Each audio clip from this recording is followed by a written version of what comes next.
Cheers, I do buckaroos. How the heck are you? This is going to be a 3-for-1 video here. I'm going to have bourbon 2 ways and a barley wine with you. The barley wine from Springfield Brewing Company, hence the shirt. The bourbon from Tiyakida, again a sister company of Springfield Brewing Company. So they're all kind of related here. But this is their Oracle, which is a bourbon finished in port barrels. A wise storyteller once said, "Sing is believing," and our bourbon whiskey is transformed with the rich dark fruit gained from the tiny port barrels. Yeah, and they're not kidding. It really does. But this is my first attempt at it on the rocks, so.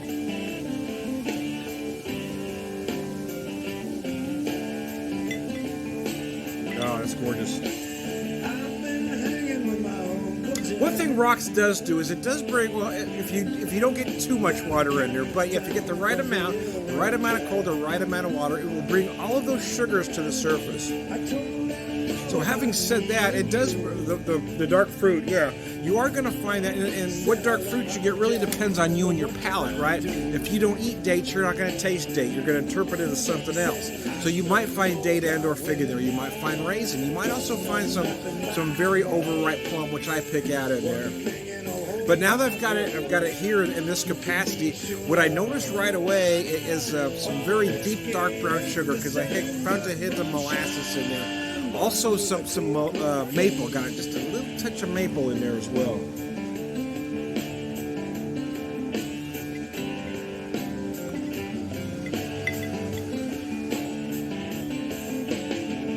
Now the oak and spice is kind of subdued a little bit by the ice. You are going to lose a little bit, but you're going to pick up other things, right? Again, you're going to pick up those refreshing qualities.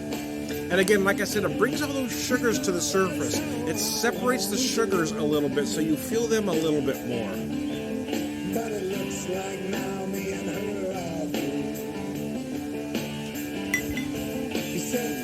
her gosh, that's delicious. Will I drink a lot of this on the rocks? In all honesty, probably just this. Maybe once more, but yeah, because it's just so deep and rich, neat. It is really hard to want to put it in any other capacity, in all honesty. But we are knee-deep in the summertime here. So yeah, we are knee-deep in the summertime, so sometimes on the rocks hits the spot.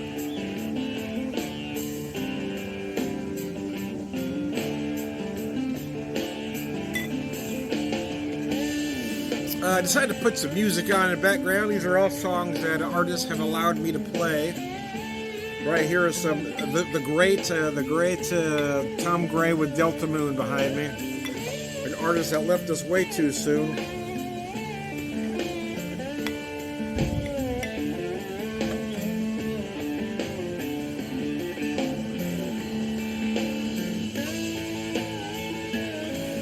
All right, I'm going to switch from there.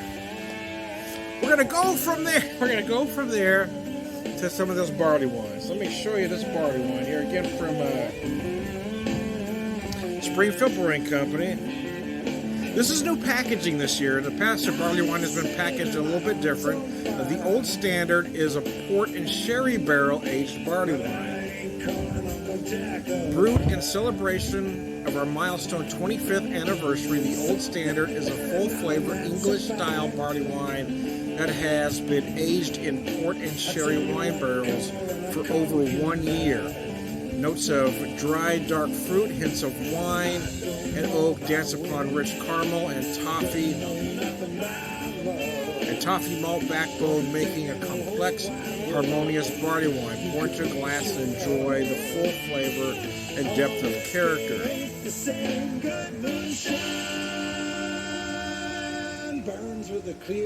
Says this was packaged back in March of this year.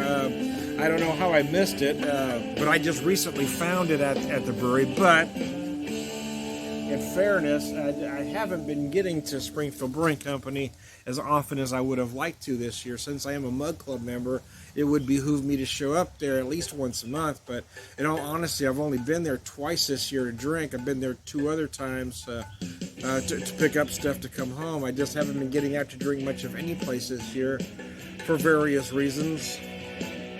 Some monetary, some health. And those of you that know me know, my knee is gone. My left knee is shot. I was originally scheduled for surgery, a total knee replacement, back at the end of May 31st, and that got postponed to the 16th. So I'm really just trying to make it that far, to be honest with you. It is just getting. I don't know what that was. It is just getting worse by the second. I wish I'd been able to have that surgery back at the end of May, because I'm gradually getting more painful and more painful. So anyway, I haven't been getting anywhere because it just hasn't been pleasant to go anywhere. I hurt constantly, and it's just hard to get up and get around and use that knee. It's really hard to get up after being on a bar stool, even for a short amount of time. So anyway, I hope I'll feel better after I get that surgery done here shortly. You do feel those port and sherry barrel notes on the nose a little bit. Does impart fruit not typically associated with the barley wine.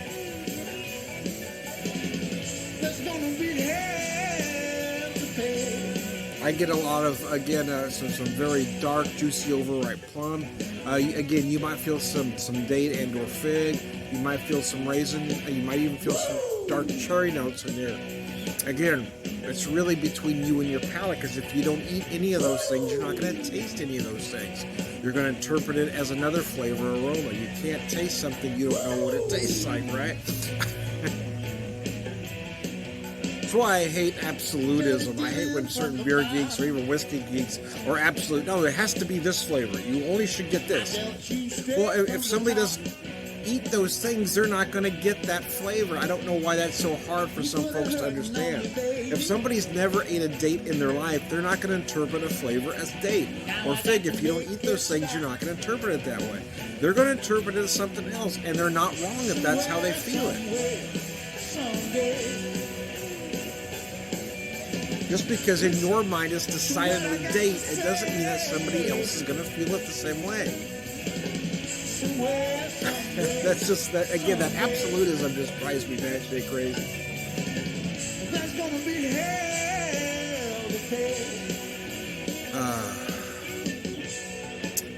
Oh, mercy, this is good though. It's very good, man.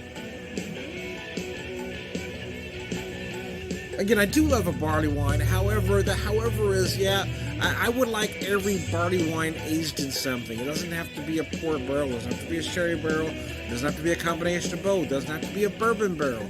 Oh, it could just be some great white oak, but it really needs to be aged in something, because that really, it really balances those sugars. Barley wines tend to be very sweet unless you've got something to counter that.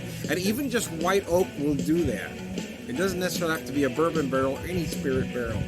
Just white oak will help balance that a bit. But having said that, I like a spirit barrel, bourbon, port, sherry, anything. Chuck it, anything for me, baby.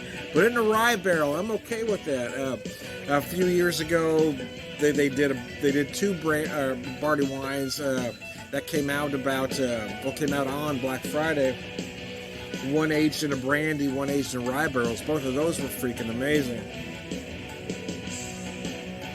But then they discontinued that, and they came back out with this one this year. I was under the impression that it was supposed to come out at the end of last year, but it didn't.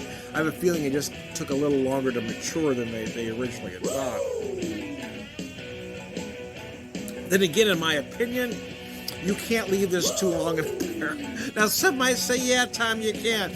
I just love those barrel notes. So, there are barrel notes that might overpower some, and I do agree with that. I just love those big barrel note flavors. I'm a little bit different that way. I did not pour the whole beer in here, just enough to kind of give you a feel. One of these days for too long.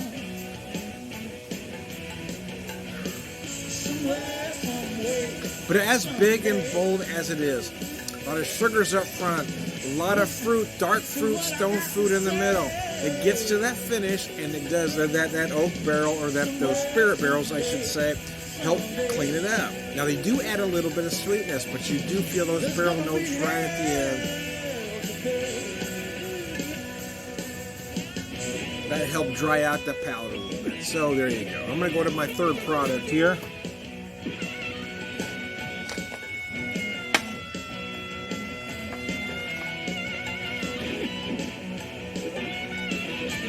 Or more accurately, the first product for a second time, I guess. Again, using a Teaki-da glass, you might have noticed that I have two of them. Yep. I've got this. I don't know what the proper name for this style of glass is. They refer to this as an old-fashioned glass, and that makes sense. I do. This glass is fine for rocks as well. It's probably known as a rocks glass, but I love it for neat drinking because I know right about to there is an ounce and a half, and I was very careful with both pours. I didn't want to, too much. So I've got an ounce and a half neat here. And I will tell you what you notice right away, the difference between the two is the aromatics. The aromatics do get subdued by the ice. They do. They do get subdued in a great big way. However, let's forget the rocks for a second. Let's focus just on this. They say toffee and caramel. Okay, that's fine. I'm not going to disagree. I will say I feel it more as a toffee note than a caramel note. But I can see how you can get both. I also feel maybe some light toasted hazelnut notes there, as well as some dark fruit notes. Again, you might feel it as date and or fig. You might feel dark cherry. You might feel some plum. Again, it just depends on your palate and what you eat, what you consume. Because you're not going to feel it a way you don't know.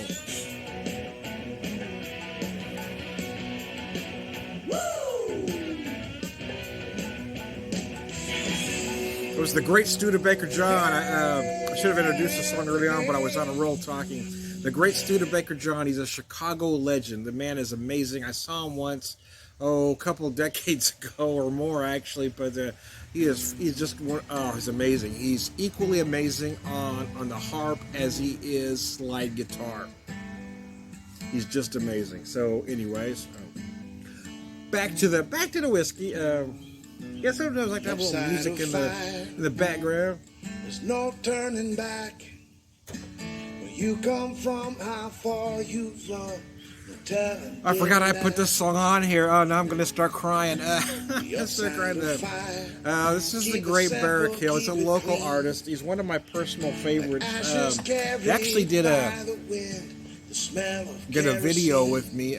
You got to feed this fire. For my at the pub series. Try to adjust my camera here. There we go. Make this your chance to run. He's just amazing talent. The kid is just good. He's got a new album coming out. I wanted to get to one of the release dates. Unfortunately, it doesn't look like I'm going to be able to. But really bummed about that. Again, the timing with my surgery and all.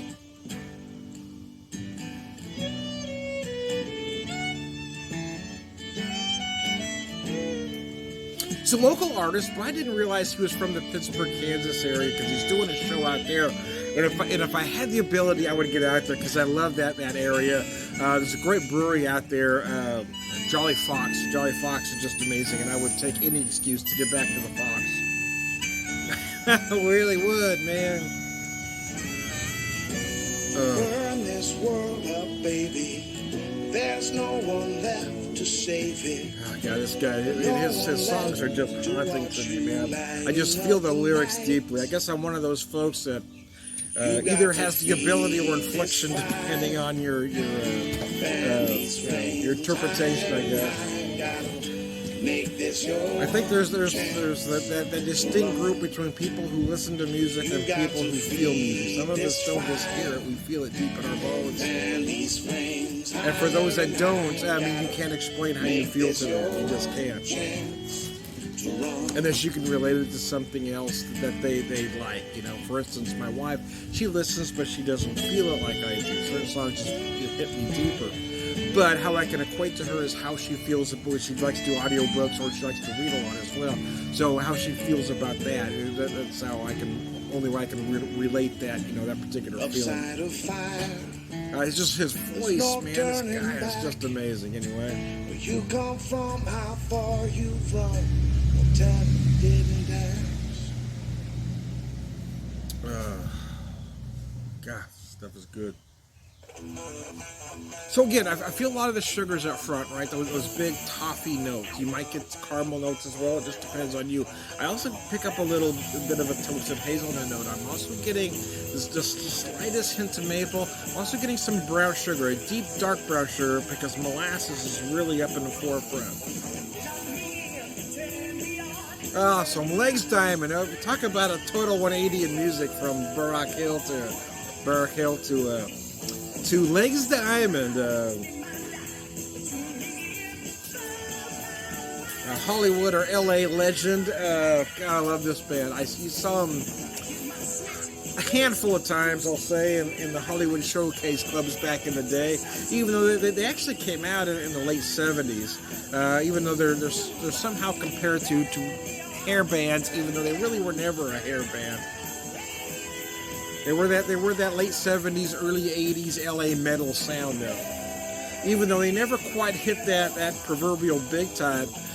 If you talk to a lot of the bands that did and got great album deals and a lot of press coverage, a lot of them will mention this band as an influence.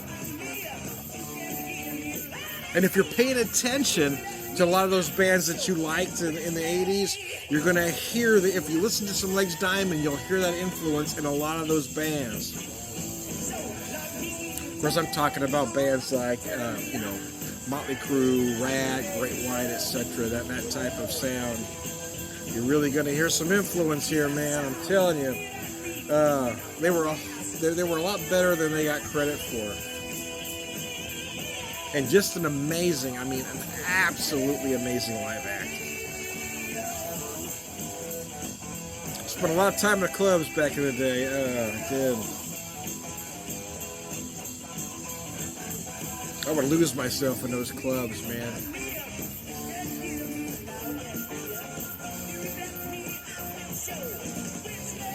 Listen to the music back then when you could almost predict what bands were going to be big, which ones weren't. And sometimes your predictions were way off, but because I was wrong a couple times. Metallica, saw Metallica before they came out, before they hit it big, I should say, and I thought they were horrible. And then they had the album out about a year later. I mean, in fairness to me, I still think they suck. I never got their popularity, I really didn't. I mean, the music wasn't great. It just wasn't. The lyrics were average at best. I mean, it's like they're talking to 7th grade. I just wasn't a fan. I know I'm going to irritate some folks with that. Not that they're not great musicians. I just didn't feel it. But there were other bands I thought were going to be big that didn't get there. So some of my favorites at the time, I loved Great White. I loved Wasp. Rat. I thought Rat was going to be a little bigger than they ended up. I thought they were kind of their own demise, I guess, right? And there might have been too much hype on Rat. I don't know that it was possible for them to live up to that early hype. But their first album was genius. Great White was another one. They had a fair amount of success, but I thought they were going to be bigger than they were the first time I saw them.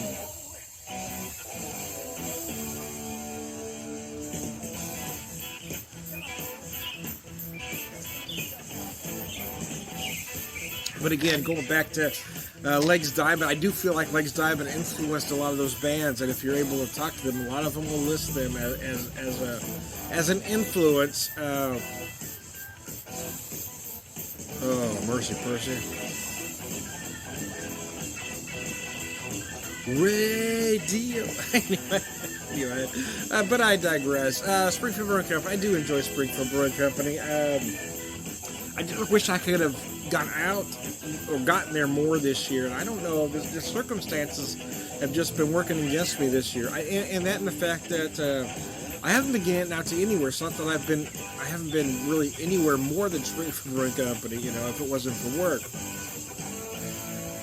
I mean, I haven't been there's a lot of great breweries in town, and I think there's only two, actually. There's only two that I can think of, Springfield Brewing Company and Banter, that I've actually been to this year.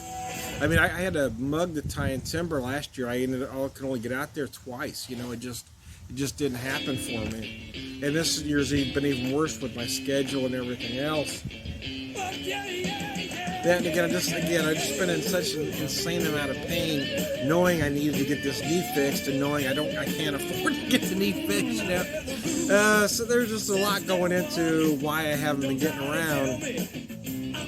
I did go into Springfield Brewing Company the other day to pick up stuff to go, not to drink there, and you know, a longtime friend that works here saw me walking in. I waved at him as I was going around to the door.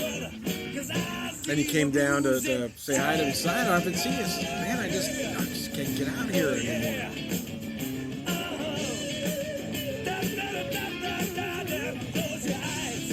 Anyway, they are working on getting a specific building for Tiaki Spirits right next to Springfield Brewing Company. So I'm looking forward to that getting up, so I can actually go to the Tiaki Distillery and have a Springfield Brewing Company beer, either at the same time or one first then the other, right? So anyways, I digress. I've run this a little bit longer than I intended, but I like to talk, you know that. Anyways, I'm Tom the Beer Whisperer, beer evangelist, prolific. The song is distracting me. I'm Tom the Beer Whisperer, beer evangelist, prolific beer drinker, purveyor of wisdom.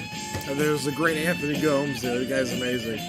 Anyways, I'm Tom the Beer Whisperer for the third time. Prolific beer drinker. We're just going to skip to the end on this one and say, all around good guy. I am Tom the Whiskey. I'm the Whiskey Whisperer. Whiskey evangelist, prolific whiskey drinker, purveyor wisdom, and